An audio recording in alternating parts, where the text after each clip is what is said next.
Welcome to Redefining Balance for Working Moms podcast, where we believe life balance is possible. Yes, even for you. You might just have to redefine what it looks like for yourself.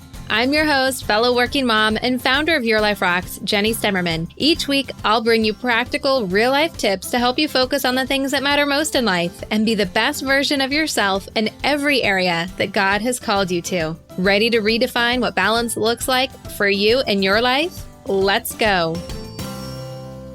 Hey there, welcome to the show. I'm so excited that you are here today, and I am just praying that you and your loved ones are well.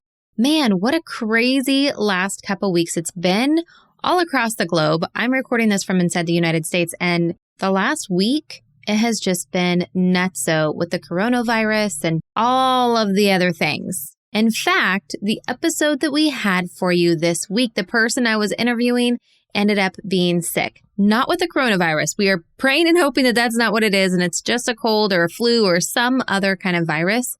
But we weren't able to record our interview. So I wanted to finish our parenting series strong. So I went back through the archives and I found one of my favorite parenting episodes ever and wanted to share it with you because it is like episode 121, you guys. It is from so long ago.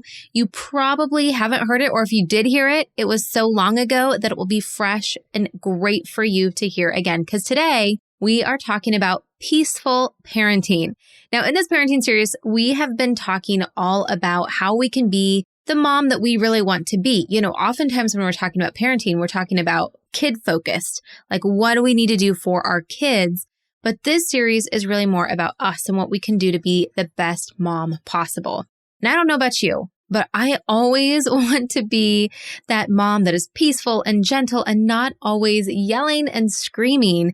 And of course, it all starts with our faith.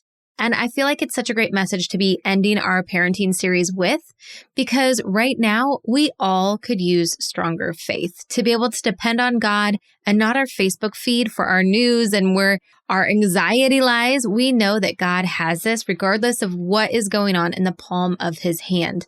Now, on our member exclusive podcast, I did an episode this last week that was really just talking about how you can do your weekly prep, how you can keep routines when everything is going crazy in the world around you, including schools being canceled and maybe working from home when you're used to going to an office and all kinds of things that are just really unpredictable and unknowing. So if you're not yet a member, I hope that you go and check it out. You can start a free 7-day trial by going to lifebalancemembership.com. And starting April 1st, we are diving into the second 90 days of the year, which means our 90-day sprint in the Life Balance System. And the Life Balance System is really where we teach you all of the systems, all of the habits, all of the things that you need to be doing, building into your life to create balance, however you define it. And that is found inside of Life Balance Membership. So you can start by going to lifebalancemembership.com, and there's several different options there to get you started, or you can upgrade right inside of your Life Rocks app. Now, our guest today, now I have to say, when I first recorded this interview, she was recording it like hiding in an office. And I just so appreciated that. As a working mom, I was on my lunch break. She was kind of on a break and tucked into an office to record this interview with us. It was just so perfect. Her name is Jessica Kastner, and she's an award-winning journalist, community leader, and full-time working mom. She's also very entertaining, very funny, and I know you're going to love listening to her as she gives us 5 tips for peaceful parenting.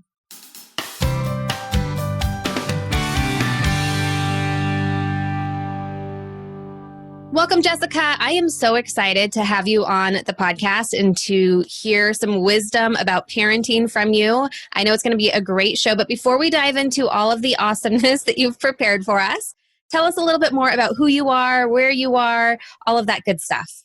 Well, thanks for having me on, Jenny. I'm so happy to be with you guys. So I have 3 boys. I live in Connecticut.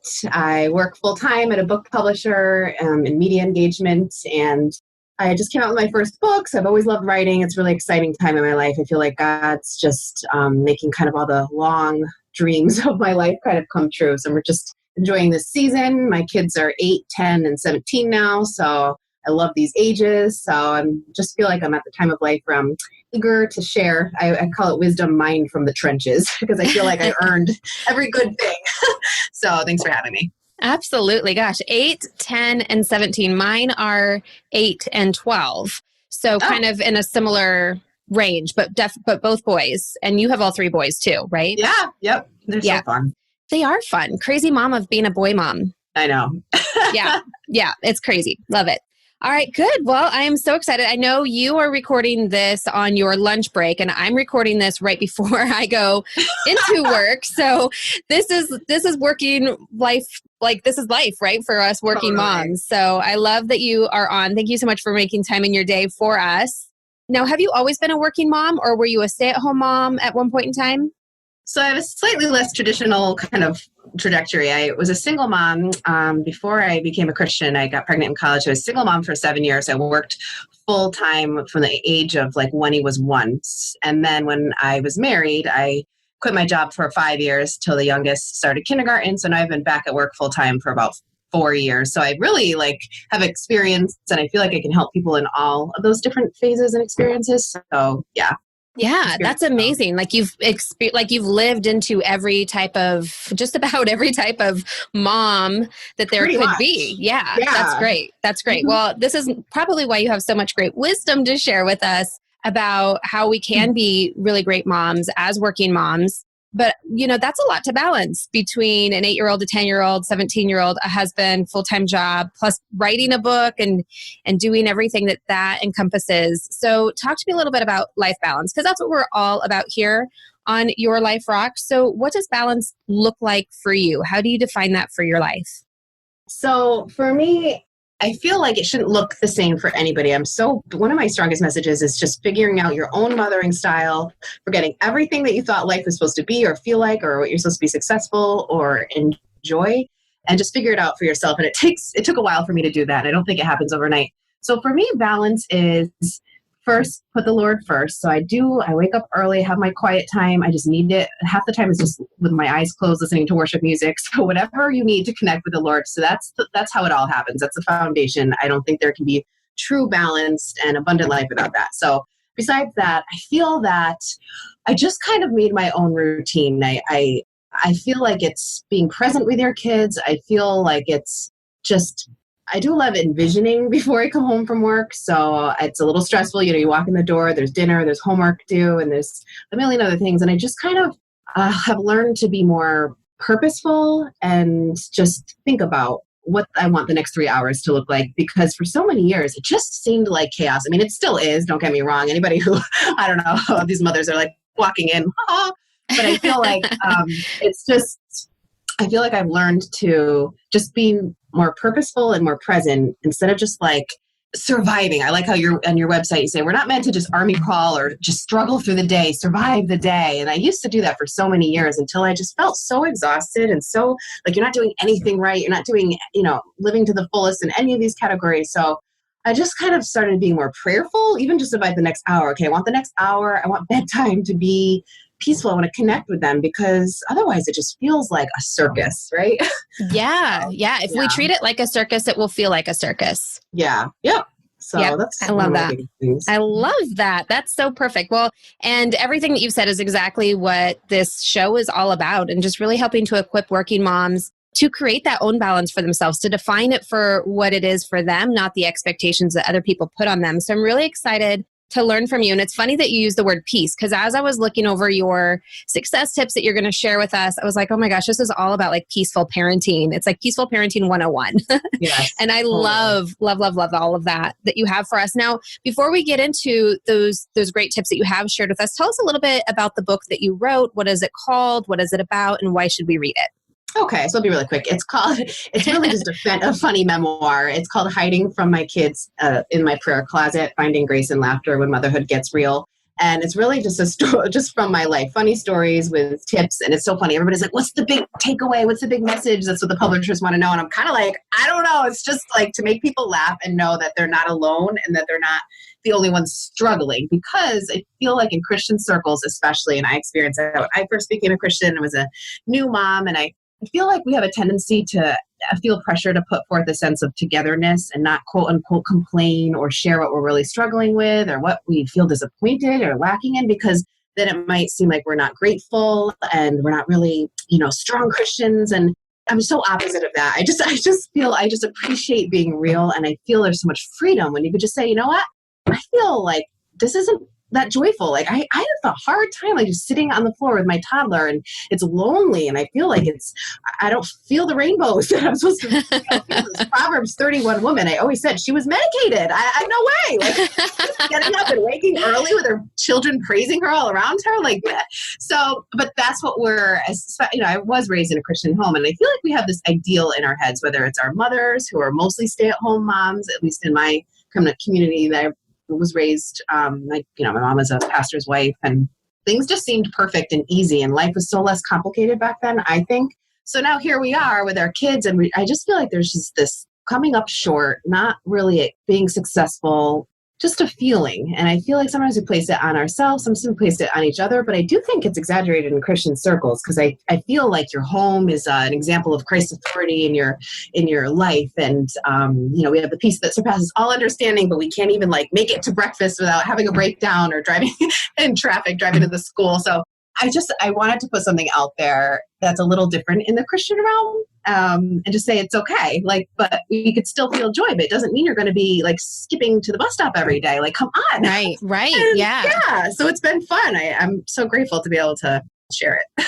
Oh, that's so good. That's so good. And it's so true, right? Like there is like this unspoken expectation of how we're supposed to be living our lives, or the way that we're supposed to be feeling, and really even just like living into the word of God. But then we also somehow know we're not going to be perfect on this side of heaven, yet we hold ourselves to that expectation of perfection when we know that's not possible. Like it's a vicious circle of just crazy lies that we tell ourselves. I totally think so too. There's so much, and you don't even realize it. I think we're just we're raised and we live life without even realizing that we think those things. So I'm doing another book it's called Unmom, just about like, let's erase everything that we thought and just let's be like, what do we want for motherhood? Like, what do we think it really means to be a mom? Because I think sometimes it's all like the meals you cook and the organization and the craft times and Instagram. And I just feel like motherhood to me, and this is my last big thing, is because you mentioned peace. I really think it's all about the atmosphere that you create in your house. So there are so many things wrong. You walk in, I'm a mess, but I feel like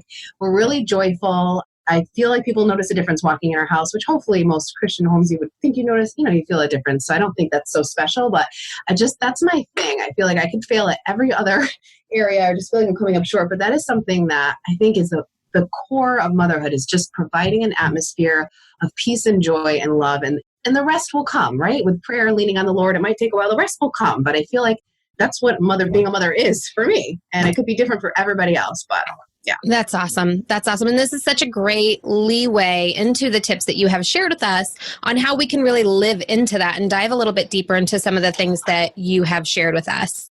All right. So jumping into these great tips that you have prepared for us, Jessica, thank you so much for this, because it's really, really great. And I know number one, you've already kind of hit on it a little bit, but really talking about the way that you incorporate God in your life. So talk to us a little bit more about that. So I feel that when I was a stay-at-home mom, I feel like when I look back in my relationship with the Lord and the fruit and the peace and the joy that I had, it was definitely like a little lackluster. And I feel like back then I was not, because you're so tired. I had 2 babies within 2 years. They were 17 months apart. Oh my gosh. So I feel like, it was a nightmare. But so unplanned, just the Lord, he's so funny. So I feel I was just tired. It was honestly, it was the hardest part of any of my motherhood, even as a single mom. So at least I only had one. I had a lot of support. So it was just hard. It was such a heart for young moms that are at home with multiple kids. There's just nothing like it. So I didn't put as much time into my relationship with the Lord, because I felt like, well, I'm not out there in the worldly workplace. I'm just home. I'm doing what I should do. I'm raising my kids. I quit my job for them. So I feel that I didn't have the quiet time. I didn't have my scripture time really probably for years. I mean, here and there, I'd pray in the shower, pray when I jog. But then a few years ago, probably 4 years ago, and I went back to work, I just said, that's it. Like, I just need to put him first. I really need to like invest in my relationship with the Lord. I've been a Christian for 15 years, but I'm lacking joy. And ever since then, I could go on and on. I mean, so much changed, even within a few months, really. It was amazing. So my biggest, people ask, what's your advice to moms? How can you help moms? Focus on the Lord. Like everything else comes into the place. So even if you can't do it in the mornings, I also am not about rules or routine at all. So if that means 2:00 when the kids are napping, if that means before bed, whatever that means to you, but it's just not the same as driving to work. I used to be like, well, my commute is 50 minutes on the freeway. But when you're flying across traffic and trying not to scream at people, you can't really have quality time with the Lord. So it is being still. And one of my biggest scripture verses, I have two for moms for my life, is Psalm 46, be still and know that I am God. Because if you're a high energy, busy person, especially if you're plucked from career life or just whatever your life looks like, having kids forces you to be still. It does. Even just walking fast. I'm a speed walker. I'll never forget you having her first and they're, oh my gosh, they're so slow. Just kill me. I feel like, so just be still. And God taught me and so I feel that motherhood slows you down like that in ways that you might not have experienced if you don't have kids, and just being reflective and meditative and thinking and being aware of your thoughts. Like motherhood brings us so much closer to God, and it's not always easy. So that is one of my just biggest messages. It seems so simple, but there's a difference between like quality time with the Lord, because then you will have peace. You'll have patience for your kids. You'll be more, he just transcends it all, So it's just something that I think I still need to hear it and remember, because it's tricky when you're tired and you're juggling a million things, you're working, there's ministry. It's like, oh, well, I do a Bible study. So, but you still need that time with just you and Jesus, because you just won't be filled up. You can't give to your kids if you're not all the way filled up. Amen to that. Absolutely. Absolutely. I recently wrote a Bible study for our membership group where it's just, diving into what God says in all the different areas of our life, because I feel like so much of what the world would have us do, and even in our own flesh, like if we don't think about it and we just live life, we end up in silos, right? And like in faith is like this weird silo over in the corner that's reserved for, Sundays or, whenever you think about it. But really, it's not part of like every part of your life. When really, if you make it part of every part of your life, your finances, like they sort out your relationship, you're being a mom, like work, it all just works out when you seek him first. And it is amazing that we know that, and we've experienced it, and then we still get away with it or forget. It's like, how do we forget that when you see the finances and all the blessings and all the way he makes everything just hold? It's amazing that we'd ever get away from it, right? But You're in the world. It's just the way it is. It's like, what's wrong with me? Yeah. So we all need to hear it. Yeah. Yeah, absolutely. And I kind of equate it almost to like unhealthy eating. Like we know it's going to make us feel like crap, yet we do it anyway. Totally. Oh my gosh. Perfect analogy. Yep. Yeah. Yeah. Mm-hmm. All right. I love that. So number one, seek God first. So anyone who's been listening to the show, they're like, yes, I get it. And if you haven't started doing that yet, this is your sign. This is your time to start seeking him first. All right. So number two, for peaceful parenting, what do you have for us? So especially for working moms or just moms in full-time ministries, you don't necessarily have to be working. There's a lot of passions and callings that you might not get paid for, but you're volunteering. So moms who are doing other things, other callings, I find that one of the ways I felt less guilty and just like had a more abundant life as a mom is just knowing that it's quality versus quantity. So I have known a lot of stay-at-home moms that might never actually have quality time with their kids, even if you're under the same roof. So I would say I'd rather so when I get home from work, of course I make dinner and there's homework, but I try to just have something, whether it's playing Uno, playing hide and go seek, or putting on the Bethel YouTube station and having a dance party. An hour and a half, I take an hour and a half of one-on-one present, solid one-on-one time over 6 hours of just having them around me while I'm like half in it, half-heartedly, just like, okay, going through the emotions, but secretly thinking about the email I want to finish when I'm sitting there playing a card game with them. And it's a way to help us to not feel so guilty, because I think that there is that self-accusatory voice of like, should you be caring so much? Should you look forward to work? And I do think that's higher and more of a magnitude in Christian circles. So I think, that's just to be present. I feel that it's not just putting your phone down. It's not just, not answering an email, but really just committing. And I feel, and it's hard. I feel one of the hardest things for me was, especially as a stay-at-home mom, is the pretend play. The sitting there and just like with the action figures, especially when they only had one, so you're their only playmate. And it was, death to the soul. So, I would have to set little timelines. Okay, 3:30. I can do this to 3:30, but I'm going to be in it. Because doing anything like half-heartedly doesn't feel good. Even when, no matter what it is, with a relationship with your spouse, like if you're not really in it, it doesn't feel good for anybody. So that's one of the things I've learned that's helped. That's really, really good. And, the whole quantity over or quality over quantity over quality, whichever way you want to look at it, right? For me, that's always been like the big key. I remember when I first became a working mom and one of my mentors, my boss, actually, she was a working mom and she was the one who asked me like point blank, are you going to be more of a quality time mom or more of a quantity time mom? Huh. And I was like, oh, I never really thought about it that way. But like recently, I did step back from my corporate career. And while I was working for myself and kind of operating a business, I was home a whole lot more and divided attention, never really having the quality time I wanted to have with my kids. And then recently going back to corporate life, now it's become like a different bucket of time. And now I can be a lot more intentional about the quality of the time that I am spending with them. And to your third point about being more present, I mean, that really is key because that's where for me mom guilt comes from strong is when I know I'm not giving 100% present attention to my kids. Me too. It just feels so bad. I know. Yeah. Like it feels gross inside. And when I go to bed, I'm like, oh my gosh, I missed so many opportunities. And that's where I can start to really beat myself up and let the enemy come in and he will just take a hold of that and run with it if we let him. I know. It's the worst feeling. Yep. And he will. So, and I think a lot of it is just because you might not enjoy it. So even if you're totally present and like, committed, I'm going to play this cowboy game, whatever they want to do. I mean, I even learned how to play Xbox Halo with my 13-year-old when he was only 13. Because I'm like, how else am I going to bond with him? It was a living night, everything about it. But I was like, I just want to do something with him. So I didn't enjoy it. It was tough, but I feel like that even was like kind of like, you don't even like doing this, but I feel like, but I'm doing it. And I like the look on his face and just the interaction. So it's okay if we don't even enjoy it, but as long as we're present and in it, and like God sees that, I feel like that's sacrificial. You gotta play Xbox. No mom wants to play Xbox, and it's like, no, that's okay. You're not supposed to feel like happy and joyful. I mean, maybe some do, but it's tough for a lot of us. So, like, I don't enjoy craft time, the mommy and me story times.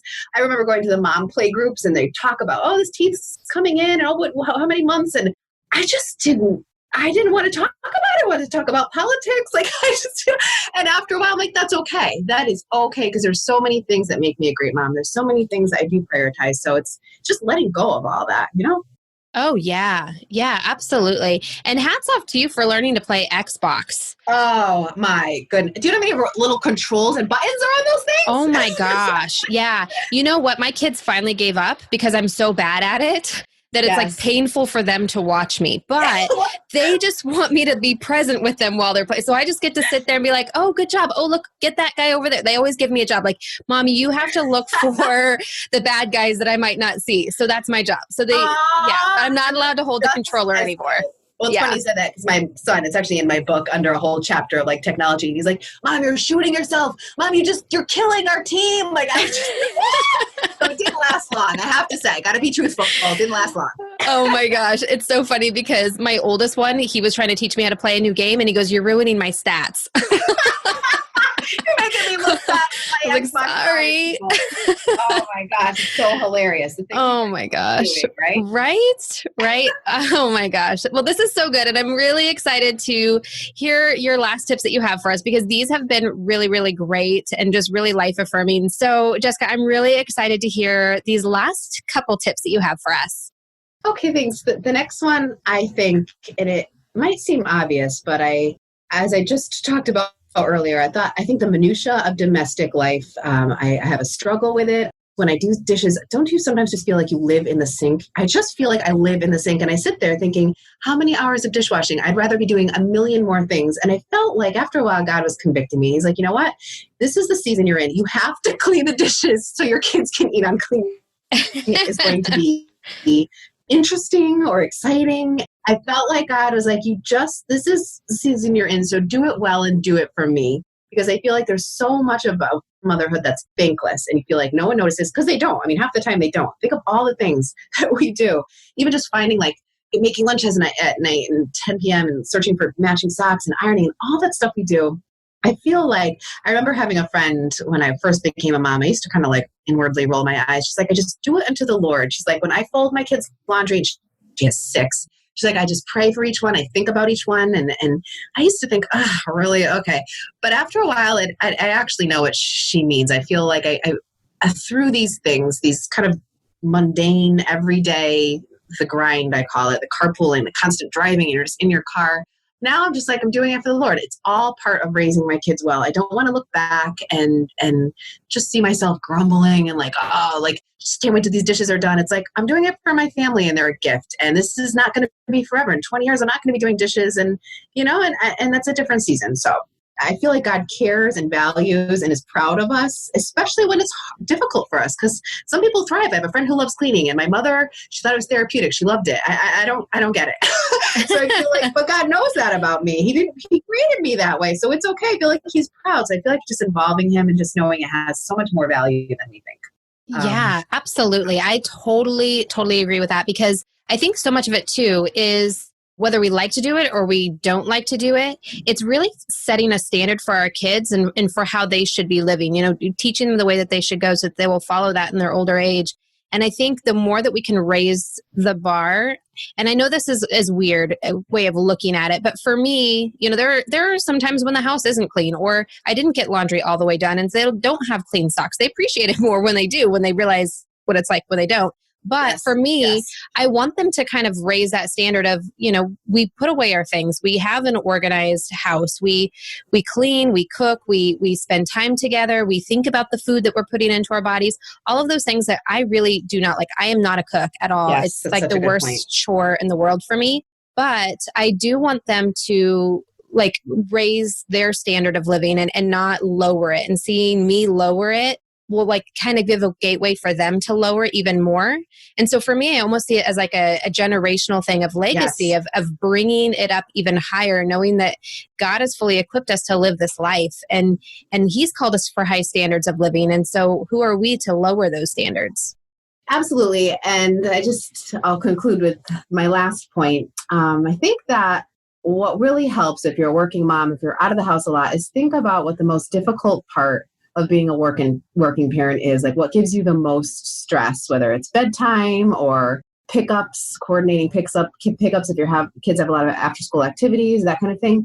But for me, it was dinner. So I just felt like from start to finish, it was just an hour and a half of misery because I'm terrible at cooking. My kids all eat separate things. They're all so picky. And so it wouldn't even be enjoyable. And then I'm cleaning up. So I just decided a couple of years ago, you know what? I bought a Ninja, a kale, and we make fruit smoothies. It's more nutritious than almost anything I was trying to feed them anyways. And they'll do like bread and some organic chicken nuggets. And honestly, that's our dinner like all the time, like almost every other day. I mean, I try to mix it up a little. Of course, we order pizza every Friday.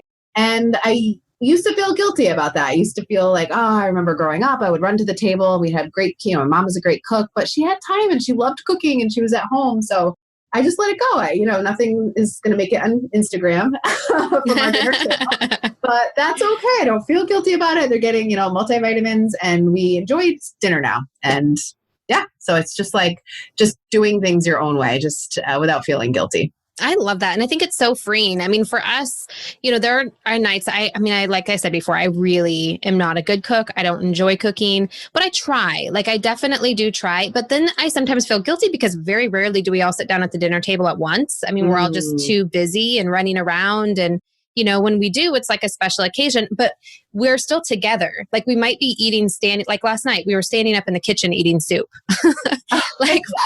talking about our days. And I thought, you know what, like who cares if it's not Instagram worthy or comparable to what we see on TV or movies or the expectations that I've dreamt up in my head of what a family dinner should be. Because honestly, like most nights, it's like, well, here's some leftover chicken or here's some ham and some vegetables. Like it's just like handfuls of this and that and the other, and they don't really go together. But my kids like it. It's all stuff they'll eat and it's all stuff that's nutritious. So I love that you've kind of given us permission to define that for ourselves and let go of some of the guilt. Oh, so freeing. Oh, I just let you love hearing that. That makes me happy just hearing that. Because I feel like we had dinners every night sitting down and I feel like now I'll just kind of shove food in my face while I'm cooking their food, but I read a devotional. We have little Dr. Dobson's family devotionals, and we'll talk about our day, and I don't eat at all with them. And that used to feel bad to me until, you just make it your own way. So yeah.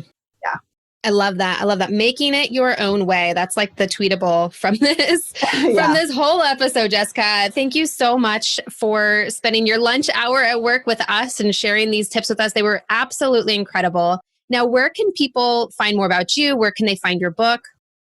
So my website is jessicakastner.com. I also have a really fun, it's a relatively new Facebook community called #unmom, where people just upload their funny pictures or, encouragement just for very real moms. So only invite nice ones, but that's been fun. And you can get my book anywhere, Amazon, Barnes & Noble, anywhere. So I love it. I love it. We'll link to everything that you have to share, your Facebook group, your book, and certainly your blog. I love reading your articles on there. They are highly entertaining and so relatable. So thank you so much for putting yourself out there in that way. And we'll link to all of that on our show notes page by going to yourliferocks.com/podcast.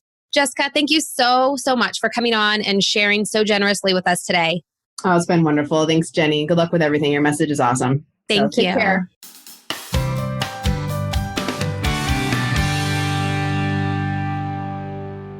And there you have it. Our last episode in our parenting series. Man, we have covered a ton in this series. If you missed any of the episodes, I hope you go back and have a listen. We talked about anger as a mom. We talked about using your Enneagram as a mom. So many great topics that were covered. And we are going to be kicking off a new series here in just a couple weeks. But first off, next week, we're going to be having a special episode really helping you unpack the last 90 days and the progress you've made so far this year. It's going to be full of grace, goal planning, strategy, and how to really set you up for success in the second quarter of 2020. And as usual, we will be talking about all 8 areas of life: your faith, marriage, parenting, career, home, health, finances, and friends and fun. And before I let you go, I just want to pray protection over everyone who is listening to this. I pray that God would just walk before you in your life, that He would relieve stress, that He would give you peace that surpasses all understanding of everything that's going on in this world, that any suffering, any strain, any stress that is happening to your family or your loved ones, your friends, by this virus that is going around, that God would just protect you, that He would heal you, that He would ease your mind and your body. And for those that are sick, whether it's this virus or with something else, we just pray for God's healing over your body. We pray for healing over our minds as anxiety and stress are starting to take over. And in Jesus' mighty name we pray, amen. Thanks so much for listening, you guys. Until next week, keep building a life that rocks. Bye. Hey, just because the episode's over doesn't mean we have to stop hanging out. Head on over to Instagram and follow me there. You can find me at your.life.rocks. Or if you're more of a Facebook kind of girl, join our community of working Christian moms just like you. You can search Your Life Rocks over on Facebook and connect with us there. And if you're ready to truly create lasting balance and get results in your life, maybe it's time for you to join Life Balance Membership. Download the Your Life Rocks app in iTunes or in Google Play. You can upgrade to the membership right inside the app. And if you're looking for more resources to help you create more balance, head on over to yourliferocks.com.